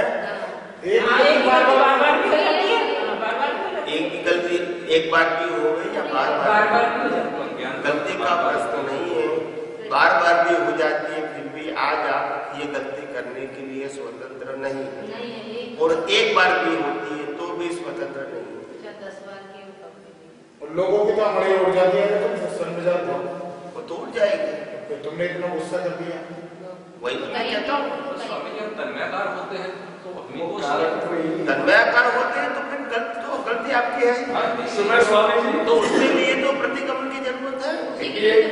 मैंने क्या कहा, आपके पास साइंटिफिक विजन है तो इस प्रकार का होता है क्षमापना, और आपके पास साइंटिफिक विजन नहीं है, थियोरेटिकल विजन है, तो फिर प्रतिक्रमण की जरूरत, क्योंकि उसमें आप करता है, मैंने किया तब तो प्रतिक्रमण की जरूरत है। तो मैंने पहले कहा कि आपकी दृष्टि के ऊपर आधार है, आपकी दृष्टि के ऊपर आपका पुरुषार्थ आधारित है। साइंस तो है लेकिन उपयोग नहीं। स्वामी जी फिर क्या करें? ये बात मैंने पहले नहीं करी। स्वामी जी साइंटिफिक रीजन है तो चेंजेस तो हैं, साइंटिफिक रीजन है तो फिर वहाँ हम ऐसे तो कैसे मान ले कि ऐसा होना ही था, वो बात पहले नहीं करती, क्योंकि होना ही था मतलब मैंने जैसे मुझे बहुत क्रोध आता था, जब इसका विजन भूल गया तो कितनी भी बात होती रहो, नहीं आएगा, कभी आ जाए, वही तो मैं बता रही फायदा तो वही ना। वो तो अपने को लगता है कि क्रोध का मेरे ऊपर कंट्रोल है, ऐसा लगता है, ऐसा हुआ नहीं। ऐसा ऐसा भी है क्या? सही बात है। मुझे भी लगा था और अब तो बिल्कुल स्वामी जी। राम की उम्र 15,000 साल की थी। कितनी? 15,000 साल। और 12,000 साल की उम्र के बाद तो वो सोने की मृगजल के पीछे दौड़े थे। नहीं समझे? हाँ, बताओ कब उसका क्या कंट्रोल हो नहीं था। नहीं गया? कर ये बिल्कुल सही कर्म सत्ता के आगे ध्यान किसी का किसी नहीं। का कंट्रोल होना चाहिए। लगता है ऐसा। लगता है। लोग क्या कहते हैं, दादाजी ने मेरे सर पे हाथ रख दिया, बस तब से मेरे को शांति हो गई, तब से मेरे को नौकरी मिल गई, तब से मेरा दर्द खत्म हो गया। ये सब भ्रांति है। क्या है? भ्रांति तो है ही। भ्रांति है। ये बात बिल्कुल सही आपने फरमाया। ये होना न होना ये कर्म सत्ता के आगे है। लौकिक। ज्ञानी पुरुष निमित्त बन सकते हैं, डूअर नहीं बन सकते, वेरी गुड। कर्ता नहीं बन सकते हैं, निमित्त हो सकते हैं। निमित्त का मतलब होता है इंसिडेंटली ऐसा हो भी सकता है, मगर उसके लिए वो स्वतंत्र नहीं है। कि हमने ऐसा कर दिया, करता नहीं। अभी भी 4-5 दिन पहले की बात करूं, एक बच्चे को वीजा लेने का था, अमेरिका का स्टूडेंट वीजा। उनका थोड़ा कंफ्यूजन था, तो उनके पिताजी और माताजी मेरे को घर पे लेके आए गांधीनगर। बोला स्वामी जी उनको थोड़ा डर लगता है इंटरव्यू में कि मैं पास होगा कि नहीं होगा, आई एम सक्सेस और नॉट, क्योंकि बच्चे की तो लाइफ उनके ऊपर डिपेंड होती है। जब एक प्रकार का ख्वाब होगा कि मैं अमेरिका जाऊंगा, पढ़ूंगा, ये करूंगा, वो करूंगा, एक प्रकार का सोच होती है ना। अगर वीजा ही नहीं मिला तो फिर क्या होगा?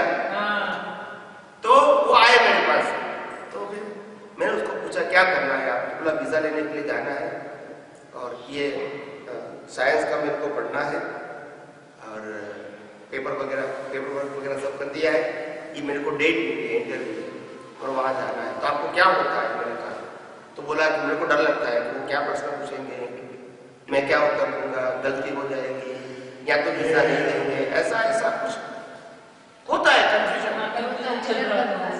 तो अभी मैंने कंफ्यूजन दूर कैसे किया? कोई चमत्कार नहीं किया, मैंने उसको साइंस बताया कि इतना जरूर ध्यान रखो कि वीजा देने वाला जो व्यक्ति बैठा है एम्बेसी, वो व्यक्ति they are the servant of the government. वो सर्वेंट है, वो जॉब करता है, वो आपका बॉस नहीं है। और आप जो इंटरव्यू देने के लिए जा रहे हैं वो आपकी लाचारी है। This is the only formality. अगर आपके कर्मों के हिसाब में लिखा है तो they give you, is not beyond the nature. कुदरत के ऊपर वो नहीं है। तो हम वहां इंटरव्यू में जाके this is the only formalities, ये हमारी लाचारी नहीं है। आप लाचार बन के क्यों जाते हो? They are not boss of you, they are the only employ of the government. तो ये उनकी ड्यूटी है। क्या है? ड्यूटी है। आप क्यों डर रहे हो? आपके भविष्य में लिखा है तो they have to give you. वो कुदरत से ऊपर है क्या? नहीं। और जो प्रश्न करेगा आपको उत्तर देना है without fear. Why you are worried and go with the confidence. क्या बताया? कॉन्फिडेंस के साथ आप जाओ, लाचारी के साथ मत जाओ, नॉट विद द फियर। वो कोई भगवान नहीं है अपना, न कोई बॉस है हमारा। He is the only servant of the government and you are going there because of the formalities. संयोग से he is not bigger than you. वो बड़ा है ऐसा समझने की जरूरत नहीं, ये वो अपना अपना ड्यूटी कर रहे हैं, वो जॉब कर रहे हैं। तो फिर तो कॉन्फिडेंस आता है। It is called a moral support. क्या कुदरत से ही होता है, चमत्कार होता है। मैं ऐसा क्या कहता हूँ मेरा सहयोग मिला? Scientific circumstance evidence. वो आया फिर चला गया, फिर वहां इंटरव्यू था, दिल्ली में उसका इंटरव्यू था, बॉम्बे में नहीं मिला डेट, तो वहां लिया। तो दिल्ली में इंटरव्यू था। जब जो इंटरव्यू था तो जहां से वो होटल से वो निकले वहां जाने के लिए एम्बेसी में तो आप फोन नहीं कर सकते। तो जहां से घर पे निकले वो एम्बेसी में निकले, तब भी फोन किया, Swami ji give me a blessing for the success. उनको yes I think you are 100% success. तो एक कॉन्फिडेंस क्रिएट होता है, क्या होता है? नो नेगेटिविटी, भर दिया आपने विश्वास। और जैसे ही उनको वीजा मिल गया, बाहर आके फर्स्ट फोन मेरे को किया, उनके माता पिता को नहीं किया। तो ये दिस इज द ओनली जो हैपन होने वाला है, जो ये हुआ है, यशनाम कर्म मेरा है। क्या है? पुण्य तो उनका है, क्योंकि भुगतान किसको है? उनको है। तो पुण्य उसका है, मेरा सिर्फ यशनाम। मैंने किया नहीं है और करने की स्वतंत्र शक्ति भी नहीं, लेकिन लिमिट तो बने ना, लिमिट बने, विश्वास जागृत, कॉन्फिडेंस में निमित्त बने। और ये सभी प्रकार की परिस्थितियां में से मैं पास हो चुका हूँ जी, एक बार नहीं, अनेक बार। और आई एम सक्सेस, वो भी मेरा व्यवस्थित है। I am success all the time, I never fail in terms of visa. मैं कभी फेल नहीं हुआ वीजा में, जितने भी कंट्री में गया, 40 कंट्री, सभी कंट्री में फर्स्ट टाइम दे दिया, और वो भी without single penny in my pocket.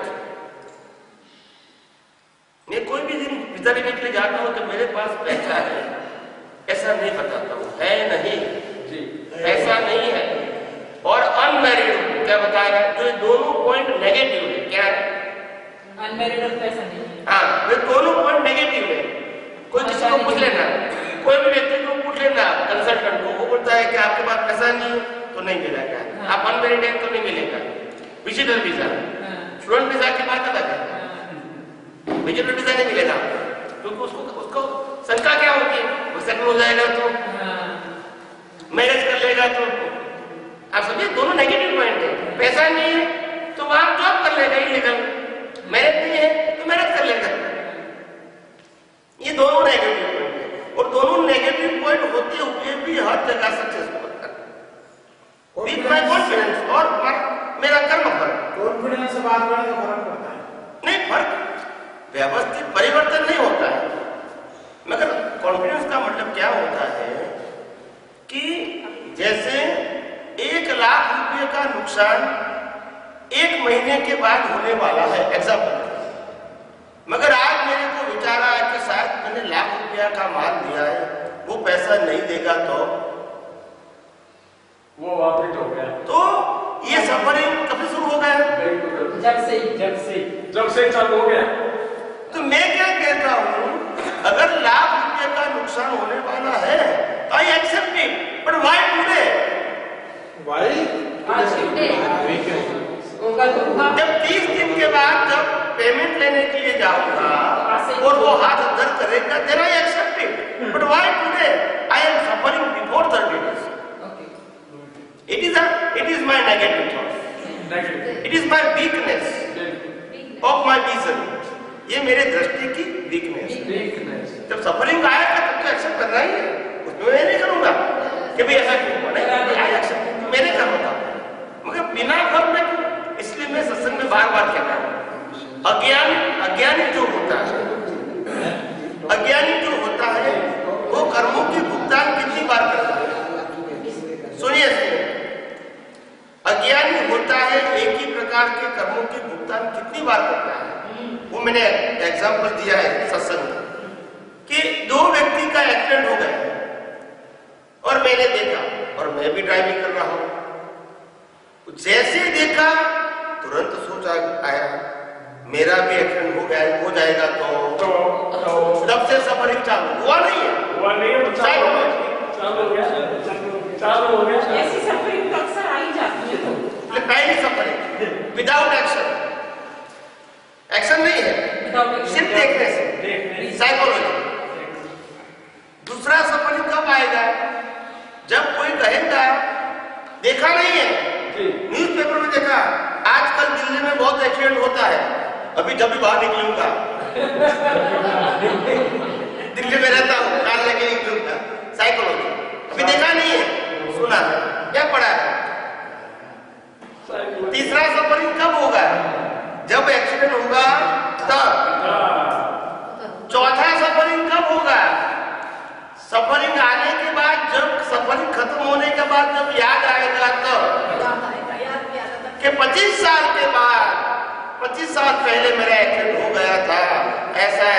पड़ा था, 6 महीने हॉस्पिटल में रहना पड़ा था, इतना वेदना हुई थी, मेरे माता पिता पति पत्नी इतने परेशान हुए थे, वो आज भी भुगतान कर रहा हूँ इसको गिनती करके। तो ये भी तो हाथ में नहीं है। तो ये सब साइकोलॉजी है, वीक माइंड है। क्या है वीकनेस कैसे निकले? ये वीकनेस कैसे निकले? वो बोलते हैं कि जब आपका जीवन ऐसा लगता है जैसे आप शरीर से जी रहे हो या आत्मा से जी रहे हो, वो तो पहले तय करो।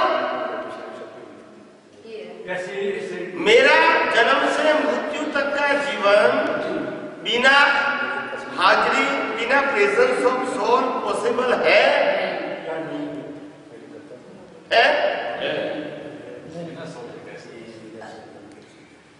तो फिर उनकी वैल्यू या इनकी वैल्यू?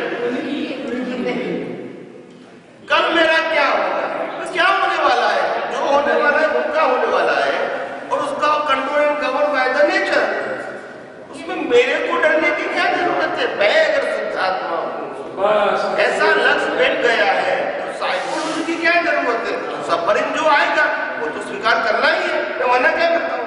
आने से पहले मेरा दृष्टिकोण क्या है, मैं क्या हूँ, शरीर क्या है, और शरीर को चलाने वाला कौन है, इतना दृष्टिकोण क्लियर होना चाहिए। होना चाहिए, होना चाहना भी चाहते हैं, पर ये गायब कैसे हो जाता है? गायब इसलिए हो जाता है, अभी भी मैं शुद्धात्मा हूँ, उसका ट्रस्ट मैं शरीर हूँ ऐसा 100% नहीं है। तो ये कैसे हुआ 100%? 100% होना है, आपका विजन पक्का करो। कोई पक्का करते हैं, उपयोग करने से होगा, पढ़ने से नहीं होगा। उपयोग का ही बराबर है, उपयोग बराबर है।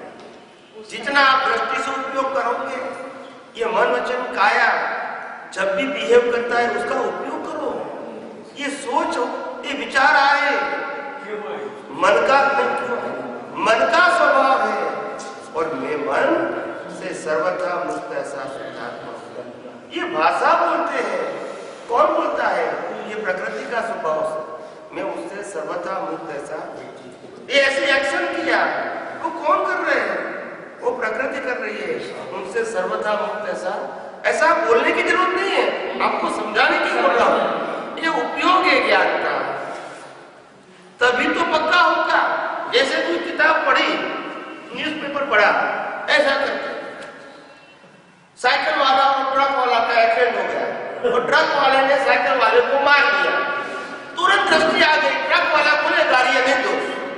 तो ये दृष्टि विज्ञान है या रिलेटिव सत्य है? तो हमको रिलेटिव सत्य में आगे बढ़ना है या सनातन सत्य में? और उपयोग क्या हो गया? तो रिलेटिव का उपयोग हुआ तो पक्का क्या होगा? फिर कहते वो क्यों कैसे होगा? जब आपका उपयोग ही रिलेटिव सत्य में है तो सनातन सत्य पक्का होगा कैसे? है, उपयोग नहीं है। आपके पास सनातन सत्य है मगर उपयोग नहीं। यही तो जैसे हमने ऑटो किया, बोला घर पे ले जाओ, घर पे ले गए, कितना पैसा हुआ? बोलता है 100 रुपया। हम कहता है 95 होता है मीटर से, बोला नहीं 100 हुआ है। हम दूसरी बार कहते हैं कि 95 होता है, हम तो और जाते हैं, तो अभी कहता है 100 रुपया। तो उस समय क्या हमारी दृष्टि क्या होती है कि 5 रुपया रिक्शा वाला ज्यादा ले जाता है और मैं देने वाला हूँ। उस समय ऐसा नहीं लगता है कि मैं देने वाला नहीं हूँ, वो लेने वाला नहीं है, सिर्फ हिसाब है, ऐसा स्वीकार नहीं होता है। दोनों में ही डुअरशिप दिखती है, मैं भी डुअर हूँ। तो उपयोग क्या हुआ? विज्ञान का या व्यवहार का? तो पक्का क्या होगा? फिर कहते मेरे पास तो ज्ञान एक व्यवस्थित है, और ज्ञान का करने का उपयोग तो नहीं किया मैंने। और इसीलिए मैं सत्संग में बार-बार एग्जाम्पल देता हूँ, इसीलिए सत्संग में मैं बार-बार एग्जाम्पल देता हूँ कि जैसे आपके पॉकेट के अंदर 100 रुपया पड़ा है, क्या पड़ा है? 100 रुपया। आपको भूख लगी है, आपको क्या लगी है? भूख लगी, और सामने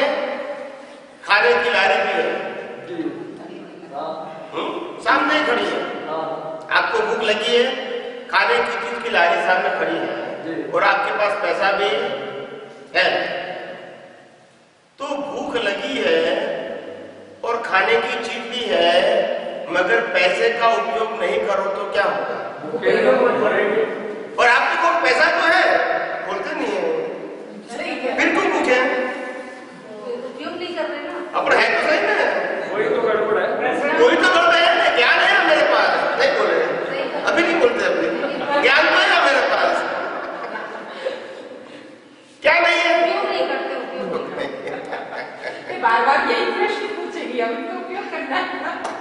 नहीं, मेरा काम आपको सिद्धांत को समझाना है, और साहब तो आपको करना है, मेरा काम समझाना है कि आपकी गलती कहाँ है। मैं करेक्शन करता हूँ, क्या करता हूँ? करेक्शन। मैं आपकी गलतियों को निकालता नहीं, आपकी गलतियों को करेक्शन करता है कि कहाँ हमारी गलती है। अगर ये गलती हो जाएगी, होती रहेगी, तो ज्ञान पक्का नहीं, होते हुए भी पक्का नहीं होगा। और ये मिला हुआ ज्ञान सिर्फ इस वर्ग के लिए, वो कैरी फॉरवर्ड नहीं होगा। क्या? मिला हुआ ज्ञान कैरी फॉरवर्ड नहीं होगा। अच्छा। जो ज्ञान मिला है वो इस वर्ग के लिए है, उसमें जो आपने अनुभव किया, एनकेस किया, वो कैरी फॉरवर्ड होगा। अच्छा। नॉलेज कैरी फॉरवर्ड नहीं होगा। अच्छा। तो सीधी बात है, अनुभव होगा है? सिंपल बात है। ये तो बहुत बढ़िया बताया आपने। पहले बताई, पहली बार मैं तो 20 साल से बोल रहा था। आज ही सुना है कि आपने बढ़िया बताया, आप तक नहीं सुना। मैं तो 20 साल से बोल रहा 2 घंटे सत्संग हो गए। सही है ये, हूँ। बिल्कुल सही बोल रहे हैं। ये तो सनातन एकता है, अभी कोई माने ना माने वो सब नहीं कर पाते। ये भी तरह ज्ञान कैरी फॉरवर्ड नहीं होगा, अनुभव अनुभव होगा। सही बात है, वो भी कैरी और इसके लिए मैं बार-बार अपने सत्संग में, आप इंटरनेट पे सुनना, 10 साल पहले का मैं सत्संग, उसमें मैं खास एग्जांपल देता हूँ कि एक व्यक्ति डॉक्टर है, गोल्ड मेडलिस्ट है, 40 साल से वो प्रैक्टिस कर रहा है, बाद में उसकी डेथ हो गई, फिर जन्म हुआ, फिर 5 साल का हुआ तो वही बाल मंदिर से शुरू, नहीं सही बात। तो ज्ञान कहाँ गया? बोलते नहीं है। 21 साल से ज्यादा नहीं होता सर। 21 साल के बाद में ज्ञान ले नहीं सकता कोई। चलो अनुभव तो आ गया ना, क्या तो कहने का मतलब है जो अनुभव है वो कैरेक्टर होगा। थोड़ा अनुभव को थोड़ा क्लियर करो सर, तो जैसे क्या अनुभव मतलब उसको रहता है? ज्ञान तो ठीक है, ये समझ में बैठ गया कि ज्ञान तो नहीं हो सकता, अनुभव होता है तो ऐसा अनुभव कई बार अनुभव का मतलब होता है कि जो अनुभवी ज्ञानी पुरुष ने आपको दृष्टि दिया, उनका अनुभव है, मगर आपको दृष्टि दिया, वो दृष्टि का उपयोग आपने जितना सिंसियरली किया है, उससे जो आपने गेन किया, भले 100% नहीं, पर 30%, 40%, 50% भी आपने गेन किया, वो कैन फोन होगा, मगर आपने जो ज्ञान मिला है उनके माध्यम से वो नहीं होगा। मगर 30% का ज्ञान है, वो ज्ञान कैन फोन होगा, वो 30% तक आपको नेक्स्ट मंथ में रेडीमेड मिलेगा आपका डेवलपमेंट के फॉर्म में। इसके आगे का जो प्रोसीजर होगा वो आपको नेक्स्ट मंथ में करना पड़ेगा, मगर 30% तक तो आपको ज्ञान रहेगा नेक्स्ट मंथ, क्योंकि वो एग्जाम में पास हो चुके थे, तो दूसरी बार एग्जाम नहीं है, अभी आपको उससे वहां से आगे बढ़ने के लिए प्रयास करना है।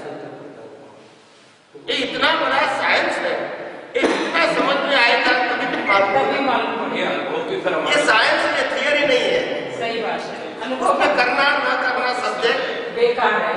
इतना बड़ा साइंस है, वेरी वास्ट एंड ब्रॉड, और हमारी जो क्वेश्चन छोटे छोटे हैं।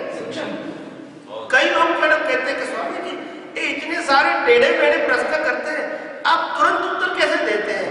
मैंने बोला मैं तो देख के बोलता हूँ, मैं सोच के नहीं उत्तर देता हूँ। सोचना है तो मैं कहूँगा कल आना, परसों आना, या तो मैं पढ़ के बताऊंगा, या तो ये मेरी सोच के बाहर का उत्तर है, सिलेबस के बाहर का क्वेश्चन है, ऐसा करके, या तो आपको जरूरत नहीं है, ऐसा करके मैं टाल दूंगा। क्या करूंगा? टाल दूंगा। मगर कोई भी प्रश्नों का उत्तर मैंने आज तक 25 साल से कभी टाला नहीं है। क्या बताया? टाला नहीं। और कभी भी कोई भी प्रश्न का उत्तर मैंने सोच के नहीं दिया, आपका साइंस जैसा क्वेश्चन खत्म हुआ आंसर स्टार्ट। कई प्रश्नों के उत्तर तो प्रश्न ही होते हैं। कई प्रश्नों के उत्तर तो प्रश्न ही होता है। प्रश्न ही उत्तर होते हैं। वो तो होता है, वही होगा ना, वही होगा, प्रश्न ही उत्तर होता है। कई लोग मतलब कहते हैं कि दादा भगवान अभी कहाँ है, देवलोक में है, सिमंदर स्वामी के पास है, या तो कहाँ है, कहीं नहीं कहीं। तो मेरा उत्तर ये होता है, जो है वो बताता हूं। मेरा उत्तर ये है कि उनका एग्जिट जो है, एग्जिट हुआ उस समय वहां प्रेजेंट थे। क्या बताया? उनका एग्जिट हुआ था तब हम वहां प्रेजेंट थे, अपना अग्नि संस्कार में भी हम थे, मगर वो कहाँ गए उसका लेटर नहीं आया है, आएगा तो बताएंगे। सही बात है। जब नहीं उत्तर आया तो कहाँ से बताएंगे? अभी लेटर आएगा तो बताएंगे। आना नहीं है, लेटर तो भी आना नहीं, वो तो आपको बोलने की क्या जरूरत है? समय कितना हुआ? ये जीवित में जो मानसिक संबंध रहे टाइम हो गया है ना, समय की मर्यादा तो रखी है, वी हैव टू फॉलो, कोई बात नहीं। तो कहने का मतलब क्या है, रात को किसके घर पे है? मास्टर जी क्या?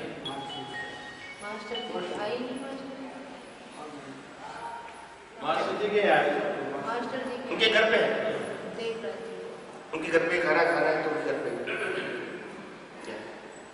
क्योंकि वो क्या बताया, उन्होंने डिसाइड किया था उसको, वो स्वाद भी नहीं है, हाँ उन्होंने डिसाइड किया, वो वोट नहीं करेंगे, वोट नहीं जाएंगे।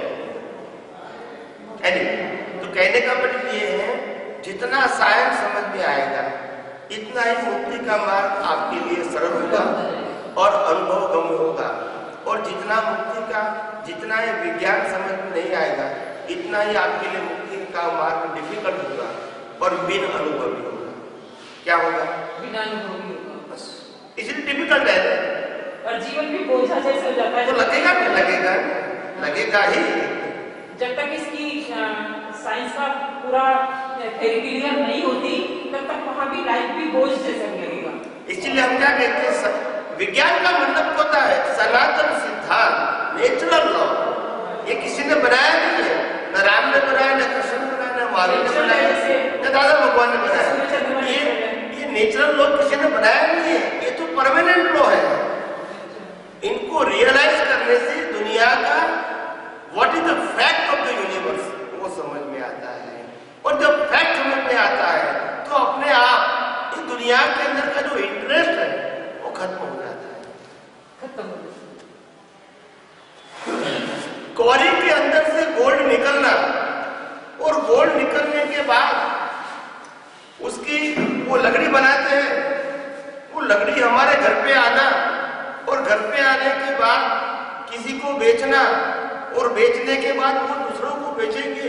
ये सब प्रक्रिया साइंस इसको समझ में आ जाती है, तो उनको लगता नहीं है कि सोना प्राप्त करना कोई बड़ी बात है।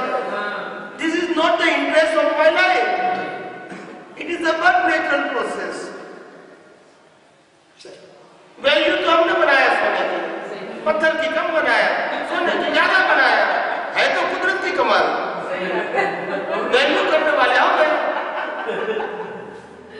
तो उसमें क्या कुछ प्राप्ति करना है, ये तो हमारा खुद का क्रिएशन है। क्या है? सोने की वैल्यू ज्यादा बना दिया और पीतल की कम बना दिया, तो हमने बनाया। Nature never decide the cost of the any material. मुझे लगता है अच्छा हुआ, बताते हो कि अच्छा लगता है, वो आपकी साइकोलॉजी है। अगर 5-10 किलो का हार बनाएंगे अच्छा लगेगा तब मैं बताऊंगा कि अच्छा लगता है। वो भी सोने का गोल्ड उठाना पानी है, सोना पड़ेगा, गोल्ड उठाना, साईं को गोल्ड उठाओ। तो इसीलिए कहने का मतलब ये है कि इसलिए जब पूरा साइंस समझ में आ जाता है कि कुछ प्राप्त करना या कुछ लॉस करना वो होता ही नहीं है। Nothing achieve in this universe. पहले ऐसे लगता था कितने जन्म में मुक्ति होगी, क्या होगा, कैसे प्राप्त होगा, मुक्ति मुक्ति मुक्ति। हमें लगता है ना कि नेचुरल प्रोसेस है। अवेयरनेस होनी चाहिए बस। अवेयरनेस प्रोसेस नेचुरल है मगर हमारे अवेयरनेस बिना अवेयरनेस की प्रगति कैसे होगी? तो इसीलिए साइंस को जानना, साइंस का मतलब होता है कोई व्यक्ति ने नहीं बनाया है। This is the universal truth science and universal truth science is applicable to any living being creature. उसमें मेरा अलग है तुम्हारा अलग है ऐसा नहीं है, सबके लिए एक ही है। नहीं समझ में आता है वो हमारी अज्ञानता है। साइंस दो प्रकार का नहीं है। एक भाई ने प्रश्न किया था, एक चार्टर्ड अकाउंटेंट भाई है अहमदाबाद में प्रश्न किया था, तो वो स्वामी जी साइंस में क्रम अक्रम होता है? बोलते नहीं। साइंस में क्रम, साइंस दो प्रकार के होते हैं? होता है? साइंस में एक ही प्रकार का होता है। एटमों से पानी होता है तो होता है, दूसरे प्रकार का साइंस होता है कि नहीं होता है? ऐसा होता है। तो साइंस में एक ही प्रकार का है। ये मुक्ति का मार्ग में दो प्रकार है, क्रम और अक्रम, मगर साइंस तो एक ही प्रकार का है, वो दो प्रकार का नहीं है। तो यानी जो मार्ग है वो दो प्रकार के बताए, साइंस तो एक ही प्रकार का है। क्रम में भी वही साइंस है, अक्रम में भी वही। साइंस दो प्रकार के नहीं है, मेथड डिफरेंस है। क्या है? तो कई लोगों को कंफ्यूज हो जाता है कि अक्रम विज्ञान, अक्रम विज्ञान। मैंने बोला विज्ञान is a separate word and Akram is a separate word and both have the different meaning. उनका दोनों का मीनिंग ही अलग है। क्रम अक्रम का मीनिंग अलग है और साइंस का मीनिंग अलग है। आप जोड़ दोगे तो पजल हो जाएगा। तो मगर समझ में नहीं आता है लोगों को, तो उसको जोड़ के बोलते हैं। जोड़ के बोलते हैं। साइंस तो वहाँ की है, यहाँ भी कोई एक ही है। साइंस बस क्रम और अक्रम अलग हो गया, वो मेथड अलग हो गया है ना। आप लिफ्ट से जाते हो बस और सीढ़ी से जाते हो, वो अलग अलग है। But the destination is the same. सही। सीढ़ी से जाओगे तो आपको कष्ट ज्यादा होगा, लिफ्ट से जाओगे तो आसान होगा। कमरे में देख नहीं चाहिए। इसीलिए साइंस दो प्रकार के नहीं है और साइंस यूनिवर्सल होता है, उनका कोई क्रिएटर नहीं होता है। क्या नहीं होता है? एवरलास्टिंग प्रिंसिपल होता है। और जो एवरलास्टिंग नेचुरल लॉ को रियलाइज करता है, इसको ज्ञानी बोलता है। ज्ञानी कोई चमत्कारिक नहीं होते हैं, because they know the rules and regulation of the nature and they realise it through his vision and then after they share the experience to the people of universe. अगर कोई व्यक्ति कहता है कि मेरे को साइंस का अनुभव है, इसको अगर मैं सेल करता हूं तो उसको अनुभव नहीं है। है नहीं अनुभव। सही बात है। जो चीज नेचुरल गिफ्ट है उसको इट इज नॉट सेलेबल, और जो सेलेबल है वो यूनिवर्सल ट्रूथ हो ही नहीं सकती। Very simple and straight. जो अमूल्य चीज है उसका मूल्य नहीं हो सकता है, जो मूल्य है वो अमूल्य हो ही नहीं सकती। It is impossible. और दोनों को मिला दोगे मूल्य अमूल्य को तो गड़बड़ होगा। ना मूल्य मिले ना मूल्य मिले। तो यहाँ रूल्स एंड रेगुलेशन जो नेचर है, अगर वो जानते हो तो दुनिया को समझना आसान है। श्रद्धा से जानते हो तो वेरी टफ टू अंडरस्टैंड। सही बात। क्या? श्रद्धा से दुनिया को जानने की कोशिश करोगे तो it is very tough to anybody. ये दुनिया श्रद्धा से समझ में नहीं आएगी, फिर गोल गोल घूमते ही रहोगे।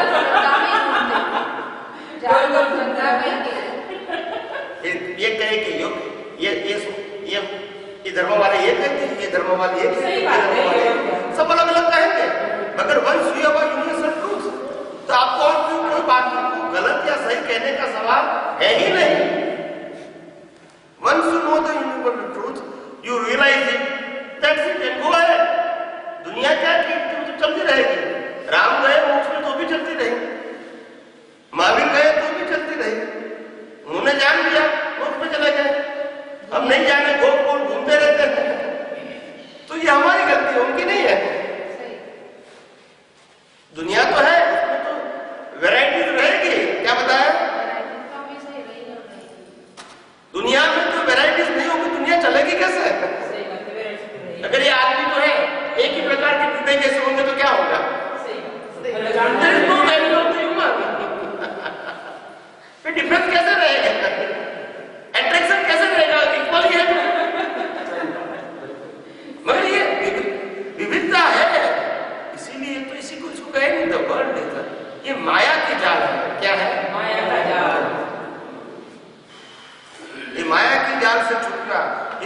लिए यूनिवर्सल ट्रूथ चाहिए, उसमें श्रद्धा नहीं चाहिए। श्रद्धा वो भी माया का ही हिस्सा है। क्या बताया? श्रद्धा वो भी माया का हिस्सा है। वो भी माया का ही हिस्सा है। वो अभी हमारे व्हाट्सएप में आया था कि आज बड़े से बड़े आतंकवादी कौन है?